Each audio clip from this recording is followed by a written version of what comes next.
By the way, do you? Oh, Go ahead. I didn't What? say. I was going to say. So, do you plan on being at CES? Because I'm going to do this dinner thing. So, Yeah, yeah. Let's do it. cool, I think that'll cool. be fun.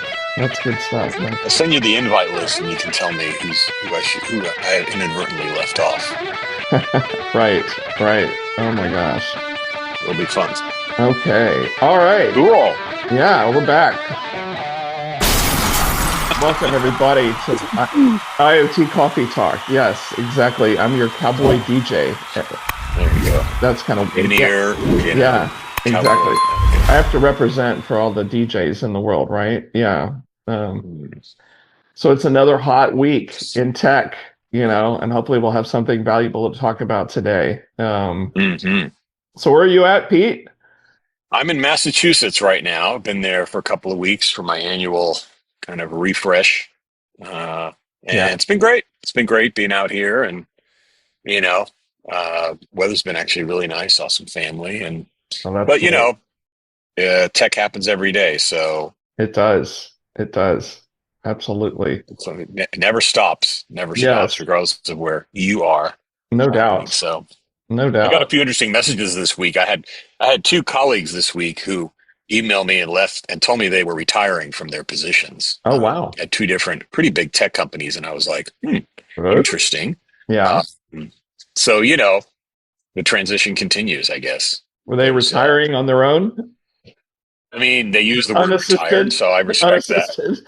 Yeah. I mean, with nothing next to do, which is Right. cool too. But I just thought that was interesting. It was like two in a row, 2 days in a row Yeah. of these two folks that I've known for a while, and I was like, oh, okay, Yeah. cool, I Oh, guess. no. So Wow. you know, everything's in transition, It and is. it's a small world out there. You get folks that you've worked with for a long time that you work with again, and you Right. and I worked together for Yeah. a while there, and yeah. So you never know what tomorrow brings, I guess. You don't. Yes. But it's good to try to find purpose, whatever that next chapter is, when something like that voluntarily retire or get retired. Get retired. Yes. Well, Yeah. there's that famous scene in Borat that I don't know if you remember that when he asked him, "What do you do?" and he said, "I'm retired," with a southern accent. He said, "I'm retired," I'm and then he retired. said, "Well, are you? Is that physical or mental?" And it's it's nice that they let you sit at the table, uh, Right. even though you're retired. Oh my God. And he says, "No, I'm retired." You got to believe it. Gotta believe Okay. it. So last night I got to do something really cool. It's probably not related too much to tech. Well, I guess if you consider uh, high-end audio equipment to be Cool. tech. Always fun. All right, so there's a place in Ballard in Seattle called Shibuya Hi-Fi, and Hmm. it's basically them trying to recreate. If any of you have ever been to Tokyo, and you probably want to go do that Shibuya walkway by the metro station, Akihabara or something. and Yeah. then you kind of walk along, and then there's some back alleys where there's these little DJ bars, and they're Mm. tiny, and there's a disc jockey in there with turntables, and then there's a bartender and maybe just a few seats, and it's a cool thing, and it's a very Japan thing because there's a bunch of them scattered throughout these back alleys. And so I've looked around the US, there's a few cities that have tried to recreate that. And so in Seattle, they've done their best to try to recreate that in the little neighborhood of Ballard. And so Mm. it's called Shibuya Hi-Fi. And Cool. yeah, and so what they So do, is it a place to enjoy the music, or is it to yeah, like ear? Yeah. it's specifically to enjoy the music. And so you go on their website and they'll show you basically they show you what's coming in the next month, and it's basically each night. I think that it's almost like movie two showings, but it's like there's a listening room where you go in there and it's all kind of mid-century modern retro furniture. Hmm. And so they'll have, it's like, oh, Tuesday night at 9 p.m. we're going to be playing, Miles Davis, kind of blue or something like that. And it's on vinyl. And so last night I finally got to go, and Mm. we did Random Access Memories album from Daft Punk was what we, Wow.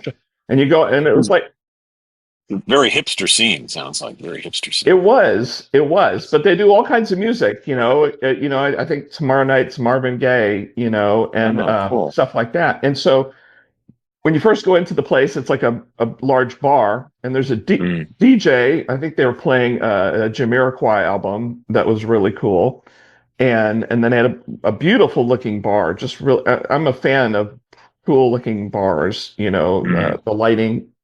hmm. So get your drinks. You're hanging out. Basically, it's like our appointment for listening to Daft Punk was at 9 p.m.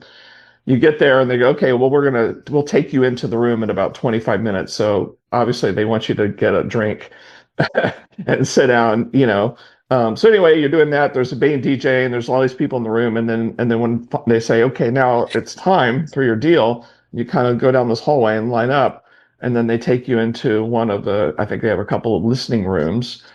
And you have to take off your How many shoes. I guess how many people in each listening room? I thought there was too many. It looked like there may have been 15 or 20 people in the listening room. I didn't expect it to be that many people. I thought it would have been more intimate. Um, Obviously all the acoustics, everything's deadened and everything for sound. Sure.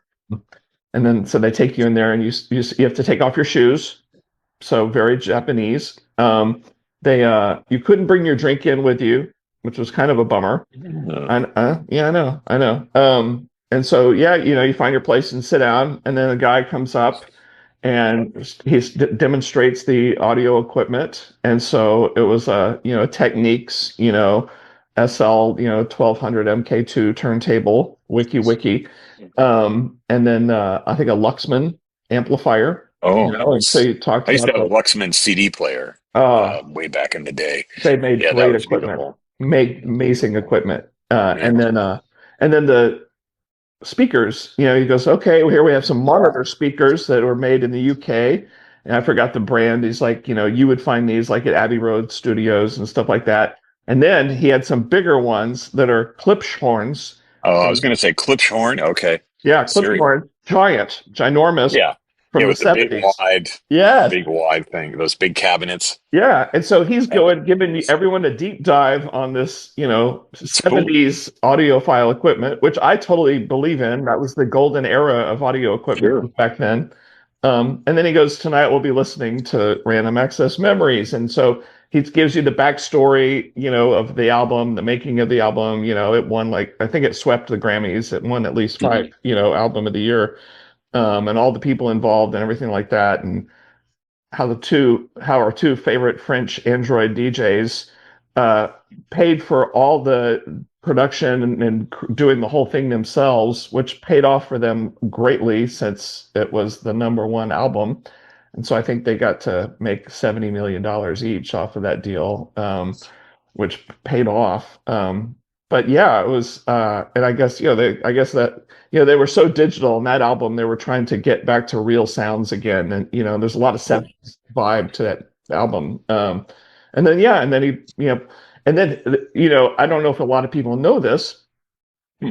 You would expect it to be one album, and he plays one side and flips it over. Well, in this case, there were two albums, because there's this notion of higher quality. You've heard of things like 180 gram vinyl, Yes. okay, but there's also another layer, another level to go to, because the 360. audio quality as the needle starts going in towards the center of the album, it degrades. Yes. It's not as good, so you pay Sure. more money. And so it uses more records, and the songs are only on the outer side of it. And so he would play fewer songs, and then he'd walk over there and flip it over. So he had two records to play the whole Nice. thing and had to flip multiple times to get through it. Wild. I And thought you were then going to say he was playing two albums at the same time, sort of get extra. It's like, wow, right. that's like really complicated, but Yeah. that's And then you're very, there to enjoy the music. And so yeah, you're kind of listening. And yeah, no notes. it was a cool experience. And so yes, That is cool. I think I I'm would, looking it up. I'll have to put it on my list. yeah, you got to check it out. It's Yeah, pretty unique, very but unique. I think that I There's a would, place in Seattle too. If you're into vintage hi-fi, you probably know this place already. Hawthorne I Stereo love on Hawthorne. Roosevelt. Love it. Love it. Hawthorne's like it's everything's in there. I think I'm going to go there tomorrow. I'm glad you bought That's that great. up. Oh, You're right. They have that room with all the old. yeah. That's on like my Maritime favorite. Yeah. stuff and the Nautilus speakers and the Yes. yeah, you can spend a lot of money there. Oh The yeah. Nakamichi tape decks and Every, you all the know, good stuff. I was reading there was a battle going back and forth like in a Nakamichi Dragon posting last night I saw Oh yeah, online. the dragon. And so, there's a lot of people are like, the Dragon is the greatest tape deck ever made, but then you'd had some other people go, well, how about that? I think it's the I think it's the Tandberg blah blah blah tape deck, Yeah, of course, you of know? course. Well, I think the dragon. One of the outstanding features of the Nakamichi was it would flip the side. So it would go out, it would flip the tape over and go back in. And so Yeah. this was like revolutionary ideas like, oh, I don't have to take the tape out of the tape deck and flip it and put it, it does it automatically. So this was Yes. like state of the art in like 1980 Yes. or 70, 78 or whatever it was. Yeah. But back then people were pushing the envelope with analog Yeah. and Yeah. just how good could you get analog? I mean, it's kind of ironic tape decks cassette tapes were always like, but even Absolutely. they push the envelopes. Like, well, how good can we get it? Yeah, So because you're right. When you go from reel to reel, which is maybe the best sound, and ultimately, thick tape, yeah, thick tape, different speeds, and so it's great. It's probably the best sound, I guess. I mean, that's how probably, master things are made off of the big reel. probably the most unwieldy. I mean, Unwieldy. if you had a reel to reel in your house, then you were a Yeah. real nut job. Absolutely. That's why I need to get one. Yes. There you go. Yes. Go to Hawthorne, everyone, and get your reel to Exactly. reel. Because you're right, Yeah, Hawthorne, you go there, they got the old turntables. You might find yourself with a phase linear amplifier, orange or Carver. Bob Carver Carver amp. is a Bob Carver, Massachusetts guy, yeah, MIT grad. and genius, electrical engineer. I remember going Yeah, to a high-end audio store back in the 80s, and he had created something. It was the cube. the cube, the holographic cube, and it was Yes. just this big. It was 200 watts per channel. The guy was a genius, and I remember reading the backstory on that. He actually created that in a coffee can. For you kids out there, you probably don't know what a coffee can is, but coffee Right. grounds used to come like in a Folger. Giant coffee pod, but it's Yeah, just coffee in there. right. And so the fact that this genius built a 200-watt amplifier in a coffee can and then had to do some industrial design to create the holographic cubes, like it's amazing. Mm, Yeah. yes. So anyway, there's your trivia for audio from the golden age of audio in this. Hence the pioneer shirt. Yes, I was representing. Now, a lot of people might say, well, Pioneer's not really, audio quality, It And was one click down. it One was a click. click down. Obviously, they sold way more equipment than all the other players because they were Right. more for the masses, you would see. They had like the Techniques too is kind of in that category, Yeah, yeah, and they had some good stuff too. Techniques and yeah. maybe Marantz was Grant? kind of Yeah, in yeah, there. Yeah, absolutely. Onkyo's in there. Onkyo was in there. Yeah, no, it's so interesting. Because you're right, Huh. you have all these fanboys of different. I know. No, I'm sure there's a subreddit. There's a subreddit for every Oh, brand and every model. oh, you know it. You You totally know it. know it. Oh my gosh. Yeah. And so, yeah, it's kind of funny that way. People have to do something to spend their time, right? Maybe Yes, it's a they hobby. do. Especially once they get retired. Yes, when they're retired, that's when Like this stuff comes out. And that's they're, when everyone you go to the garage and break out your old hi-fi gear and you're like, yeah, I'll take a trip to Hawthorne and exactly. And then there's a handful of people around the country and probably around the world who they're engineers, they're electrical engineers, and they refurbish old equipment to get it back right. to original state, Oh yeah, no, it's replace true. transistors, capacitors, all kinds of stuff. Kind of related to that, there's a subgenre now called chi-fi. Have you heard of chi-fi, which is Chinese hi-fi, which is if you go on there, they tend to be lower priced, but they have vacuum tubes integrated Mm, with digital circuits, and you can get preamps and amps and all kinds of cool stuff. Chi-fi is called. There's Wi-Fi. a Wow, whole subgenre of hi-fi equipment that you can get I love out of it. China. That's pretty cool looking stuff and Yeah, good quality. I mean, it's not a Macintosh level, sure. obviously that kind of thing, but pretty good. And it's a really interesting. Visually, it's very interesting too. You tend Yeah, to visualize the tubes and the right. that aspect of it. So it's partially tube driven. That's so cool. I always heard that if you found yourself with a tube amplifier, the only way that you could replace the tubes, you had to get them from Russia. Like Russia Mm. is like about the only place where they still have tubes. People Still are actively using tubes in their actively using mainframes. tubes. Yes, exactly. Something's got to power their ICBM fleet, Yeah, sure. hydraulic Someone's hard drives and someone's on tubes. tube patrol Yeah. and disc pack patrol. Yeah, there you go. Oh my Move gosh. those platters around. That's hilarious. Yeah. Well, that was a Did long time anything ago. happen in tech this week that caught your You know, attention? let's see. Well, I mean, people are still. I mean, Europe is kind of away, so not a lot going on there. Yeah, Everyone's sort of prepping for stuff going on. There's, the Things conference in September in Amsterdam is going to be a big yeah, blowout. So I'm kind of looking forward to being there. And we're going to have a bunch of our community there from Edge AI Foundation. But I think I'm seeing more articles, and maybe I'm biased, and maybe it's the algorithm biasing it for me yes, around, of course, the, you know, there's this sustainability discussion that keeps happening. It was in the New York Times recently. There was a whole discussion around power and electricity in data yeah, centers and how there's just this skyrocketing percentage of municipal power being used in the public grid for data centers yeah, and how, and then you forecast a few years ahead of time and it's like, this is not sustainable. right. And the lack of electricity is really the gating factor in building more data centers Yeah, anywhere in the world, yeah, frankly. for sure. And generating that power and you're competing with municipal power, people's own needs. Right. So I saw some really good articles from the New York Times, one from the New York Times, a few others today, just kind of starting to hammer on this issue a little more Yeah, yeah, about the sustainability of, because I think when Microsoft and AWS, they come out with their earnings, the gating factor, even Andy Jassy, I think said, I mean, the gating factor for us is we just need to build more data centers. Okay, well, easier said than done. right. It is. Yeah, Because of course it costs a ton, and you get back to the issues on power and water right. and other things. So I've seen more chatter now, and again, the ability. Even we were talking to the LG folks about Exa1, their language model in Yeah, Korea that they've rolled out. It's pretty cool. yeah, Mm. With what was the name of that chip company? I'll have to look it up. Very cool name, but people are doing heavier and heavier transformer-based architecture models on the edge, or what I would say outside the multi-tenant data center, yeah, yeah, closer either on-prem, near-prem, or at the point of impact. And so that just keeps rolling along. Like every week, there's just more stuff and more right. reasons to run more workloads there.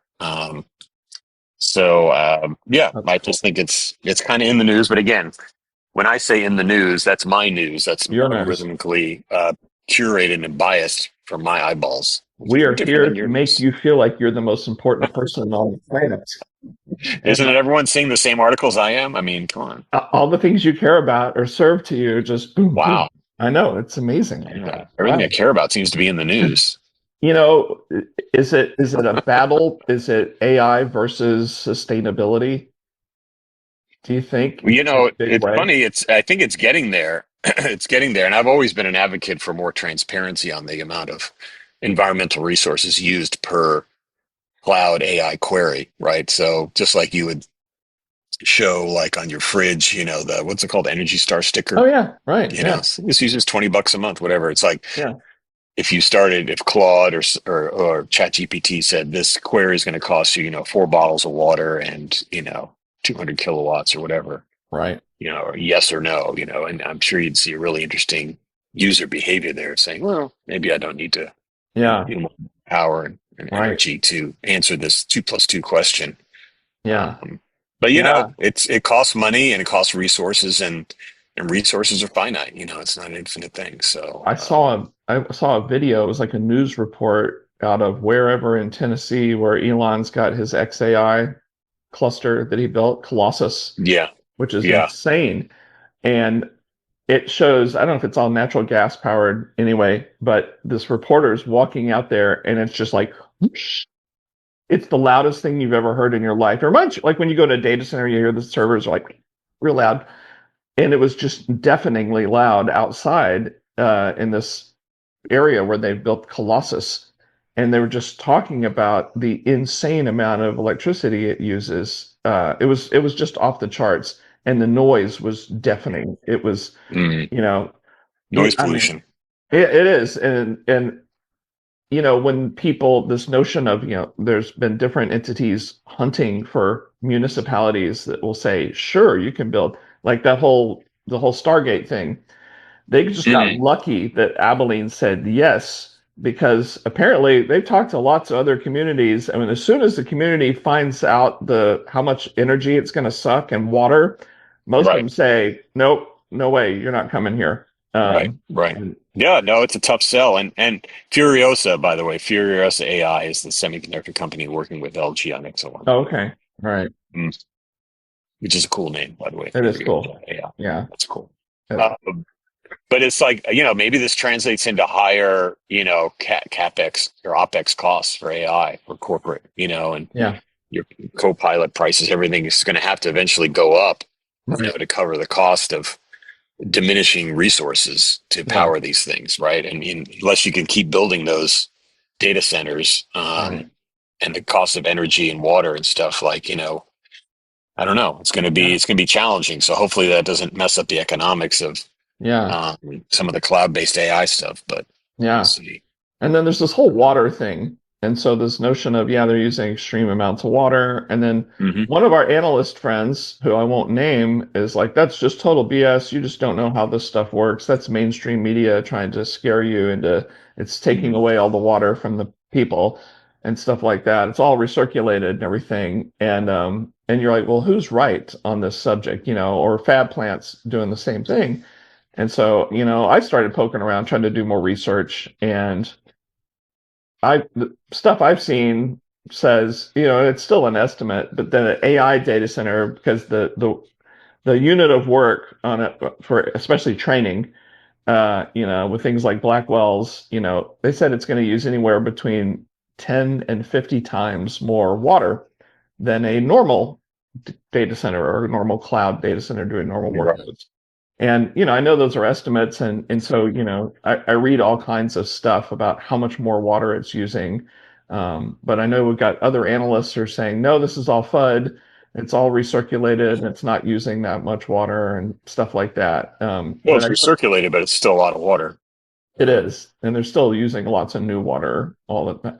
a lot And of then, new water. yeah, yeah, absolutely. But it's an interesting thing because you're right. It's like the 1-2 punch of hitting people, something people need, electricity and water, to keep on trucking, to stay alive, that kind of That thing. we already were struggling with. I think there's a project right now, just to let you know how crazy the water system situation is. I think in Mexico, they're building out a salinity plant to turn the seawater into fresh water and then pump that water into Arizona so that people in Phoenix and stuff can use water from Mexico, Oh, desalinated water right. from Like Mexico. what is that called? Is that the Sea of Cortez or the Gulf? Yeah, yeah, yeah. Yeah, right, So right. like there's so little water left for municipalities that they're now importing the water Yeah. from Mexico on desalinated. So it's crazy. And There's so kind now you're of, like, oh, let's build a data center too in Arizona while why we're at it, not? Because Yeah, Arizona, that Phoenix area is like ground zero for a lot of stuff.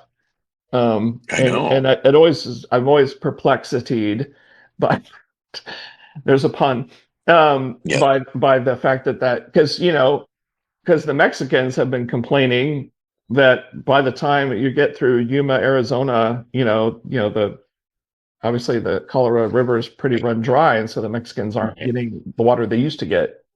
And so the yeah, idea that there'd be a desalination plant down there to send water back to Arizona, there's the irony is incredible. I'm sure American companies or whoever are paying for that plant in Mexico and the sure. backhaul pipelines and stuff like that. Oh, good, Bill's joining too. Um, Um, yeah, so but Sure, Leonard. you're talking about water.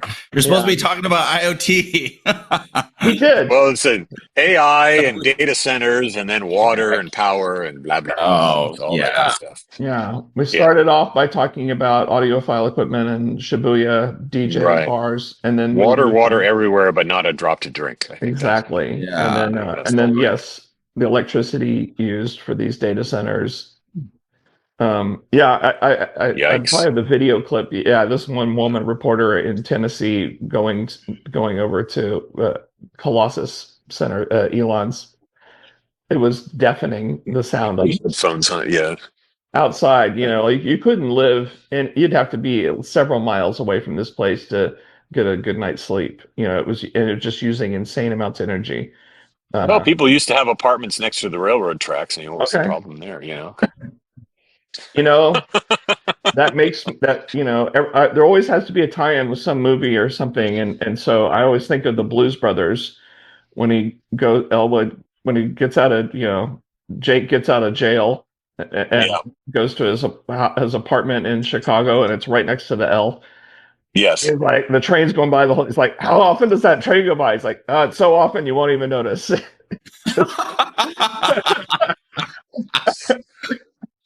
That's awesome. There's a bit of truth to that. No, it's true. It just becomes background. I used to have an apartment in San Francisco, like near Washington and Hyde, and it was right off of the cable car would go around the corner there. And the ding ding ding ding ding. Yeah. And we were on the first floor, and I did have friends come over there like, what does that bother you? I'm like, what are you talking about? What bothers me? It's like constant dinging of the cable car. Yeah, it goes. Yeah, that's the environment that you're used to. Right. Yeah. 100%. Yes. Yeah. Well, I think people tuned into that. Think about all the different hotels you've stayed at when we go to events, and the kind that has kind of that window unit low thing and everything. You can control it there or control it on the wall. And I've noticed that there's a setting on all of them, almost all of them now, that just says keep the fan going the whole time. And the reason is because the AC, it would come on, it's loud, and then when it was at the right temperature, it would go dead quiet. And so I think there was enough complaints from people that when it fired back up again at 1 a.m, people are like, oh, and so they had the deals like, okay, I need the constant sound, whether or not I'm sending Freon through this thing or not, to cool you off. I don't know. Well, I know where I grew up in LA. When I first left and wound up going to the Navy, I had trouble sleeping because in LA I was used to hearing the helicopters and everything. Oh, right.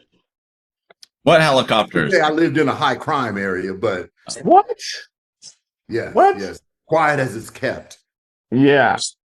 High crime. Come on. There was never high crime in any of those neighborhoods in LA. I don't know what you're talking about. Helicopters all the time. There is a perception. There's a perception. Yes. Stay down. Stay down. Yeah. Oh my gosh. Yeah. You saw a lot, didn't you? I did. Yeah, you did. Yeah. You were straight out of Compton. Straight. Are you serious? Is that where you grew up? South Central LA, sir. Oh yeah, okay, yeah. But you're right. Not all of it is bad. Everyone thinks that it's all bad. There's pockets that are not that bad, but definitely, yeah. Yeah, he was going to the roller rink to listen to Dr. Dre. Yes. Yeah. The roller rink. Dang, man, the roller rinks. That was. Oh my gosh. Oh my goodness. Exactly. I think Ice Cube's Hollywood performing at the roller rink tonight. Roller rink, man. Back then, that was like what do you call it? Cool in the Gang, right? Hollywood swinging. That was man, wasn't it? All of that. I mean, anything that was in like 80s music, was happening at the roller rink. I mean, oh yeah, that's awesome. That was the thing. Do you have a memory of roller rinks having shag carpet on the walls of the roller rink? Because I just more than one roller rink. I remember just taking our kids. There was one in Bellevue or Redmond. I don't know. Was that Skate King? Was that Skate King? Skate King. It's now like a Harley Davidson dealership. That place was that was a petri dish. That place. It was a petri dish. Yikes. So taking our kids there. Don't touch anything. Don't touch anything. Son. But you have to put a flea collar on your kids. Yeah, there you Yes. Yeah. Son. As soon as you come in, they hand you one of those flea collars. Carpet, man. That's right. Too funny, man. Wanted to create your own really high-end audiophile listening room, you might put shag carpet on the walls, maybe. True. You could do that. You could do that. Good. They actually have some pretty cool tiles on Amazon. You can get foam tiles that stick on your wall. But back to the audio, it's just a callback now to the original audio conversation. Exactly. Yeah, I went to Shibuya Hi-Fi last night in Ballard in Seattle and did a listening of Daft Punk's Random Access Memories on vinyl and audiophile equipment, the bunch of people, and they're trying to recreate that whole experience in Japan of the DJ bars in Tokyo. Very hip. So that Ballard actually used to be the old fishing village, or I would say maritime hub of Seattle. Like absolutely, still is to a certain extent, but it's been hipsterfied. It has. So Kathy and I lived there back in the 90s in Ballard, and it was the sleepy fishing village, heavy Scandinavian population in Ballard. In fact, they do have like a Nordic museum there now in Ballard. My Volvo mechanic is in Ballard, so that makes sense. In fact, you know what? When you go to Shibuya Hi-Fi, there's nothing more perfect than driving up in your Volvo. I will drive up in my Volvo. In your classic Volvo to go in this cool hip thing, and it's all classic audiophile equipment in the 70s. And you're like, I was born to be here. Yeah. But you're right. Because if anybody remember that show, Deadliest Catch, all those fishermen coming out of Fisherman's Terminal by Ballard, that goes up in the Bering Sea in Alaska. They all live there. Yeah, that's crazy. And unrelated to IoT or anything in tech, but those guys were risking their lives like you wouldn't believe on the high seas to make money fishing. Yeah, that stuff is super dangerous. Yeah, it is. Absolutely. To tie that into IoT, I would say there's an organization called maritimeblue.org. People want to look it up, and it's a Pacific Northwest thing. I think, Rob, you know these guys.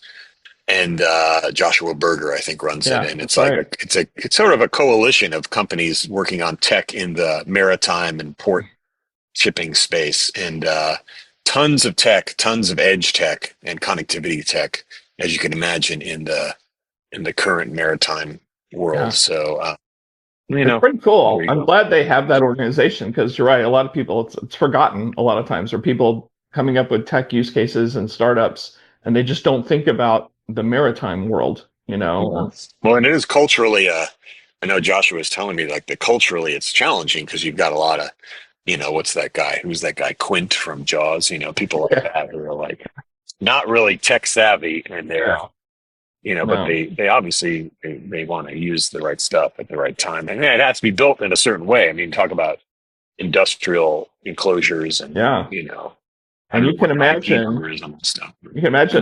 these young 20-somethings doing their startup, and they're out on a ship, a boat, out at sea, and they're getting seasick, but they're building this tech. And then all of a sudden, Roy Scheider pops up and says, "We're going to need a bigger boat."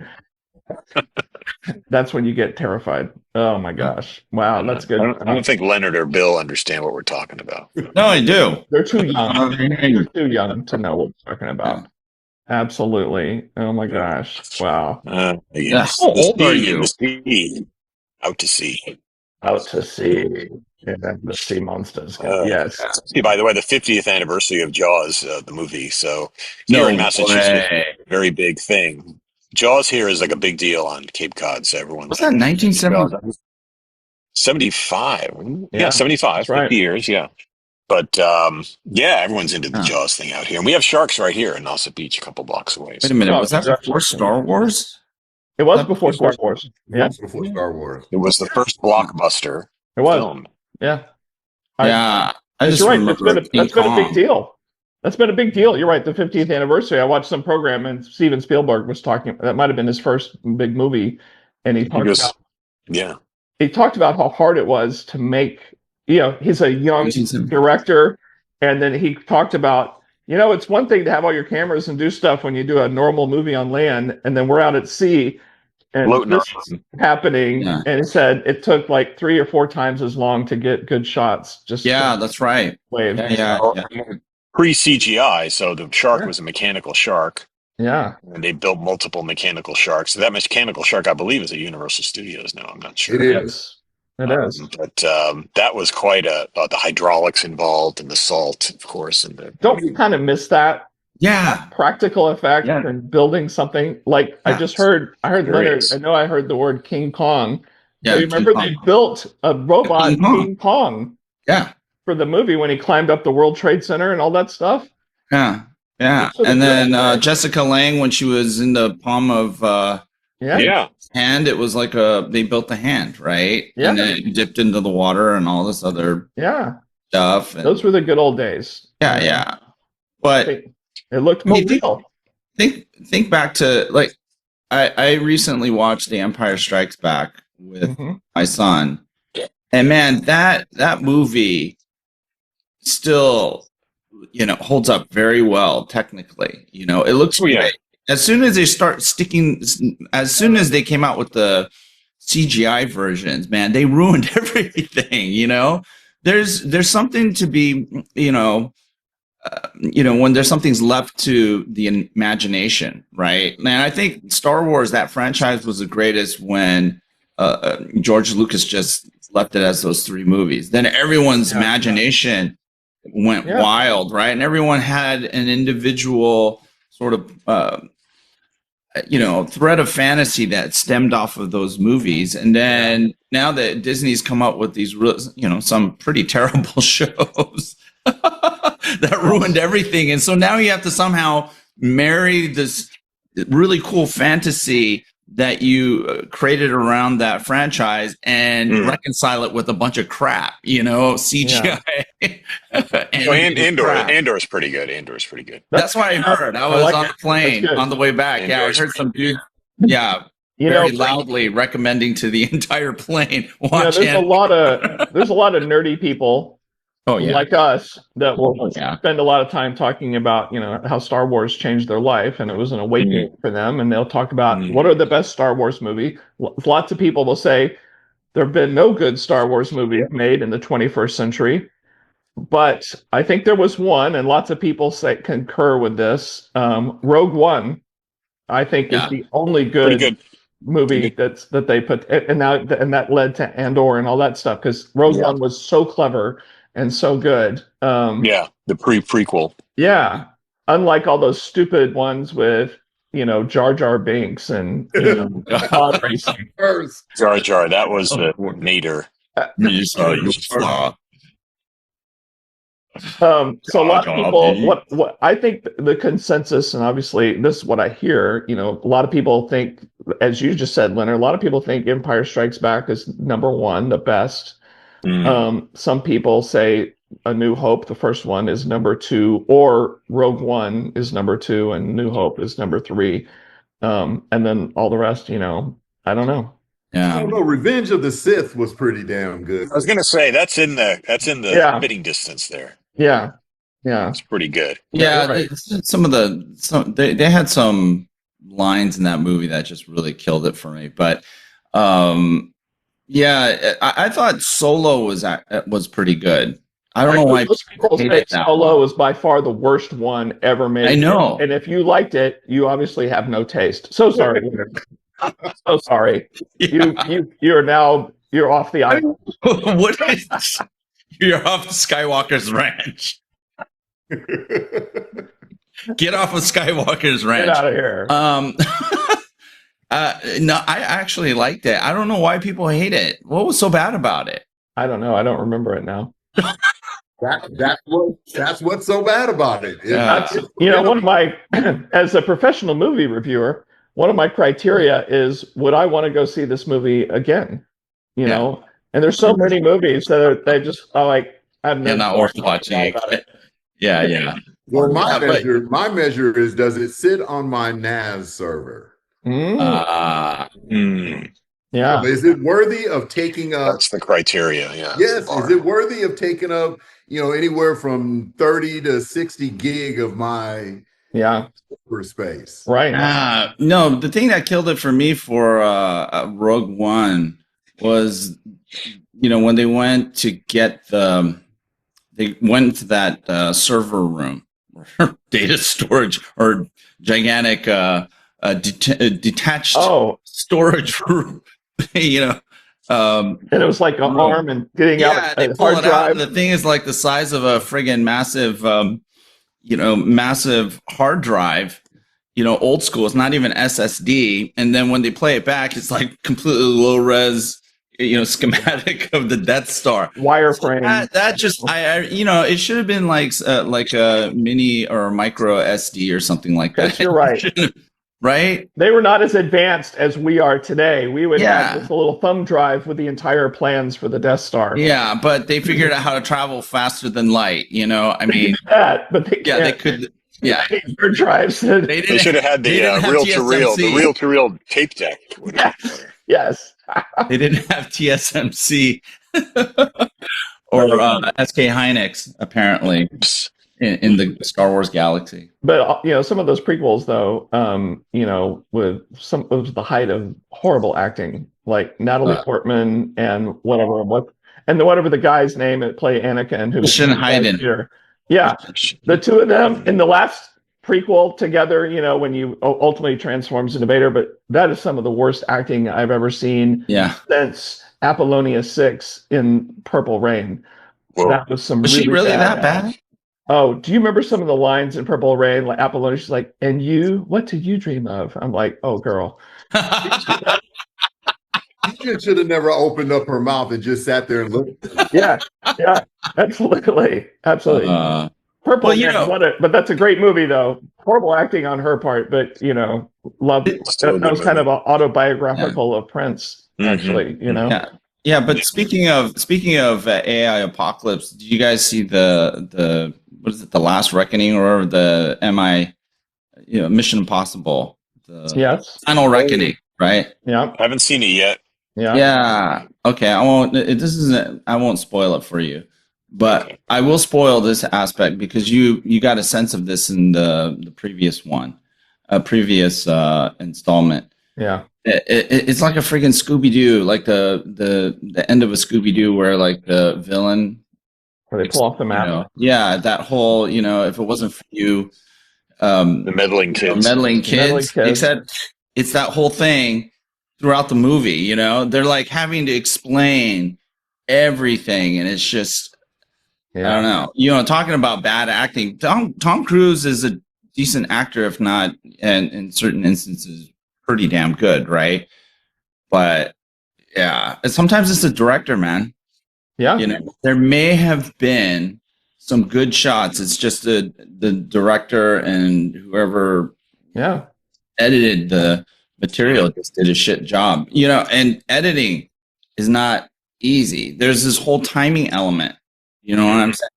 And then that creates sort of that feel and style of the movie. So I think when people say, "Hey, we're going to have generative AI create like a whole freaking movie," good luck. I think that it takes a tremendous amount of talent and multidisciplinary talent to actually make one shot in one sequence. Great.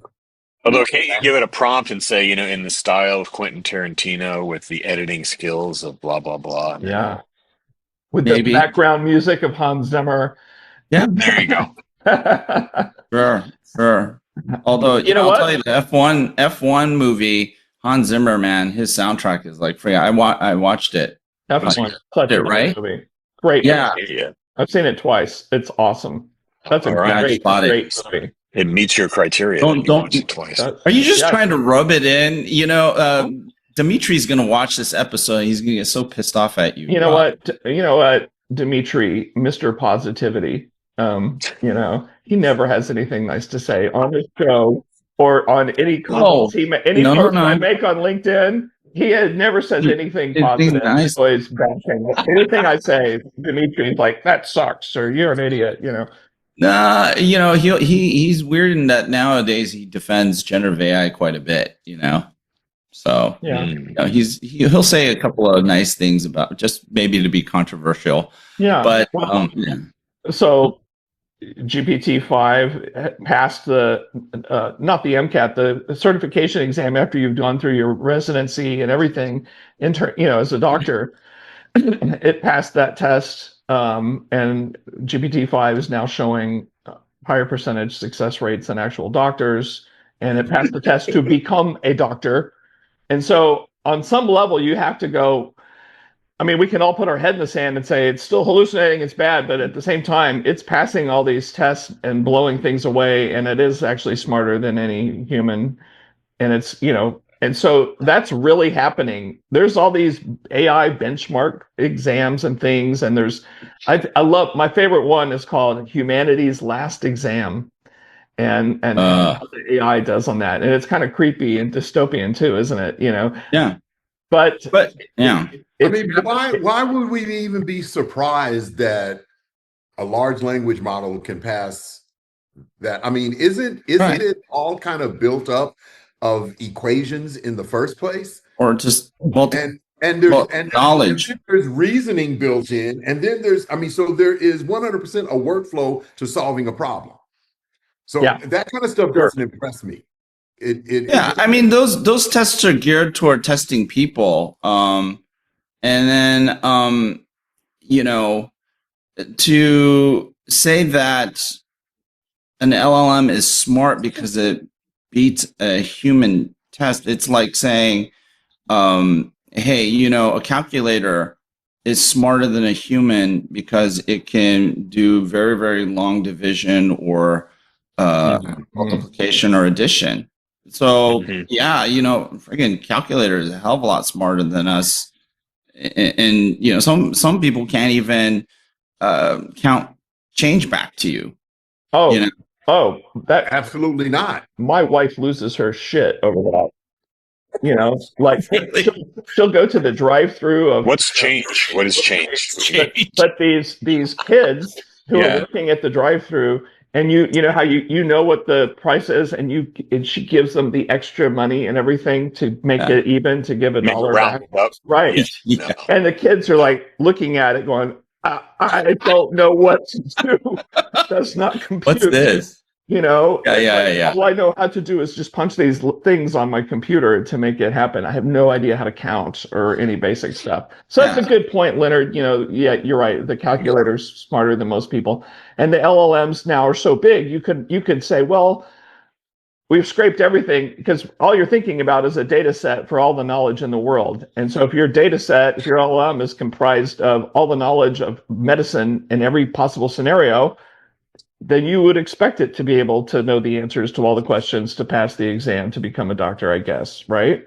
That wasn't always the case, but but I have heard, I guess what people are really pushing for, though, is not just knowing what we know, but when are you going to start the self-reinforcing and getting smarter and being able, because learning, because like they're not learning. The podcast I listen to the most is Moonshots, and some of the All-In guys, and it's all the hardcore AI guys, and they're just like, now we want it to.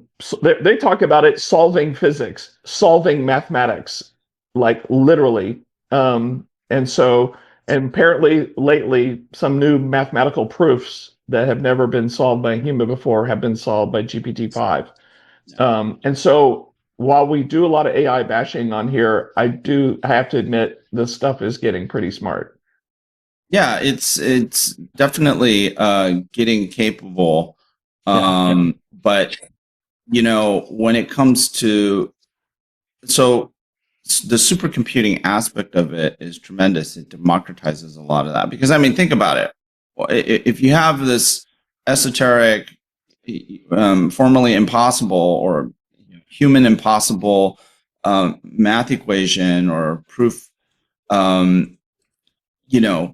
it's oh my god, my brain is so fried. Hot chips has destroyed me, man. Oh my god. I'm never mind. Go ahead and talk. I'm like just so brain dead. If you really want to get state of the art on AI, you need to watch South Park. and then you'll. Yeah, I mean, oh LLM yeah, killed no. Kenny. My point was, is it's supercomputing, and it's specific. But then one of the cool things about LLMs is it brought that power down to Yeah. smaller form factors. You don't need to have like the largest supercomputer in the world to do these things anymore, right? Right. But when it comes to productivity, I mean, I've been getting off calls where it's funny. It's great that all these people imagine shit. And I was at Hot Chips, right? From a hardware perspective, even a lot of the model stuff. I got a whole 3-day, Stanford, data dump on what's happening.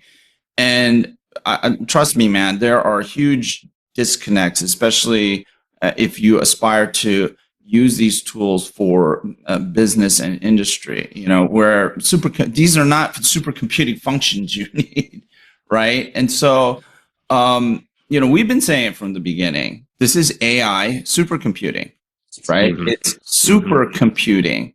It solves different types of problems, and then when you start to look at quantum, which everyone is teeing up, and we're going to have to deal with quantum silliness after all this agentic stuff falls flat on its face. That's being completely misunderstood as well. And how do I know? I sat next to one of the leading researchers in quantum computing from Princeton University when I was up in Deer Valley, and we had long conversations about this. And he even said, yeah, a lot of what people are talking about quantum is very misguided. I said, doesn't surprise me. Maybe AI that we're building now is going to help us make breakthroughs in quantum computing. Yeah, I think it will. I mean, that was some more tech news this week. IBM and AMD have partnered together to go after quantum together, and using AMD's accelerator, to do just that. Obviously they're not partnering with Jensen, but they're partnering with Lisa, and to use AI to get smarter, because maybe there are things that we've hit. Sometimes I don't want to say the limits of the human mind, but the things that humans are thinking of to really make this breakthrough with qubits and quantum, maybe AI will help us get over the hump. Yeah. I mean, it's an accelerator, right, for the researchers. Yep. It gives them force multiplication, and that's really great, especially for discovery and certain stages of the process they go through when, discovering a technology or, it's just wild when I hear people talk about, because like these things I listen to, they're all MIT PhDs, and they're like the smartest guys on the planet. And they're just like, we're going to solve physics, solve mathematics, and it's just like, that's a big statement. All these unknowns are things that we haven't been able to do. And so based on what I'm hearing, in the future, I would expect 100% of all doctors to be using AI in their job, because it's so smart in healthcare. Yeah, but then there's the over-reliance problem. And then if the doctors rely too heavily on the AI, then they themselves just become... Sure.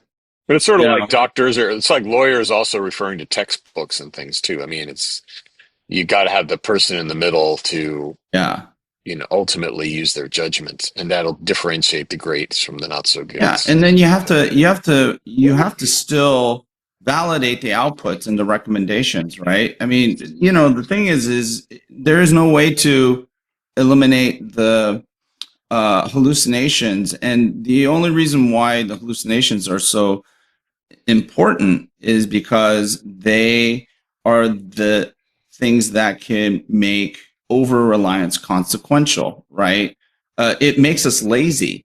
It introduces errors, and with reasoning models, cascading errors. And you're hearing more and more about this. This whole chain of confusion thing that I wrote about. I heard it multiple times in the past month. And these are just from leading edge practitioners who actually, like I mentioned before, who are trying to make this stuff enterprise and telco grade, blah, blah, blah. no one's figured out how to make these things enterprise class or industrial class, whatever class, safety class, enterprise grade. Yeah. No one has. And people who say that they figured out, I mean, prove it. Well, I mean, how can Prove it. anyone say they figured it out when they still haven't figured the base level shit out yet? I mean, sure, are these things improving? I mean, this is my ridiculous perspective, but sure, they're improving. But every time I hear we're going to use it in this and we're going to use that, I'm like, for what? Can we get to the what? Because if you tell me what you're going to use it for, then now I have a perspective in terms of how successful you'll be. And it's a trade of the first brain for the second brain. I'm not giving this up and trading that to go. Well, sure you are. First. Get the hell out of Dodge. You must embrace abundance. Abundance of whatever. That's exact. I have no idea, but apparently abundance is everything. It's going to be the thing that saves humanity, and we can do whatever the friggin' hell we want. I sat in a group of people that were talking about the same thing, right? And everyone kept saying, I just throw it into ChatGPT. And I'm like, so is ChatGPT the only thing that you use? Well, yeah. Okay, so you're not using multiple tools that are good at multiple things. Sure.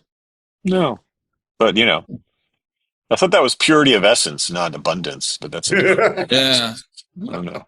Hey, I gotta drop, and we're like 7 minutes into this thing. So man, it's extended play. This is I know. Play. This is a 12-inch maxi single that we're playing here. The Jelly. Tying it back to the original. The Jelly Bean Benitez remix of the song that you liked, from the 80s. That's what this is. Back when the songs were like 13 and 14 minutes. Yes, exactly. This is a IoT Coffee Talk remix. Exactly. Wiki. Yeah. All that. Wow. Next week I will be in the middle of my drive to Texas. We're moving. The movers come to start packing up and everything next Tuesday. You sold the house? No. Oh, but we're moving. We're moving. We're moving. Well, that's exciting. Congratulations. Yeah. It's scary. You're moving on up. You're moving on up to the east side. Exactly. That's exactly what we're doing. Yes. So I'm going to hang out with the Jeffersons. I'm going to come hang out with the Jeffersons at Dripping Springs. That's exactly what I'm going to do, because that's where the action is. Absolutely. Yeah. That's cool. New chapters. A new chapter. Yes. So thanks everyone for joining us on IoT Coffee Talk today. We talked about a lot of stuff that were unrelated to IoT, but some, a lot of talk about audiophile equipment, AI, that's good. We're going to keep talking probably more and more about AI because it just seems to clog the headlines. Really loud data centers like Colossus from Elon. Crazy stuff. Always it's about the kids, though. That's what powers this whole deal. We are just the front end of a large charity, that's raising money to bridge the digital divide, get computers, connectivity to kids, to families, communities, people in need, when things go wrong, right? And so we're all about that. Look at those hearts. You must have a Macintosh computer that lets you do that. You can't do that on a Windows computer, even though it says you can. I guess I need to, maybe I should go buy myself an M4 MacBook Pro or something. Maybe that would make me better. I don't know. This is a killer use of an MPU. Yes, exactly. Right. Exactly. So anyway, you guys have a great weekend and good next week, and we'll see you on the other side. We are out. See you later.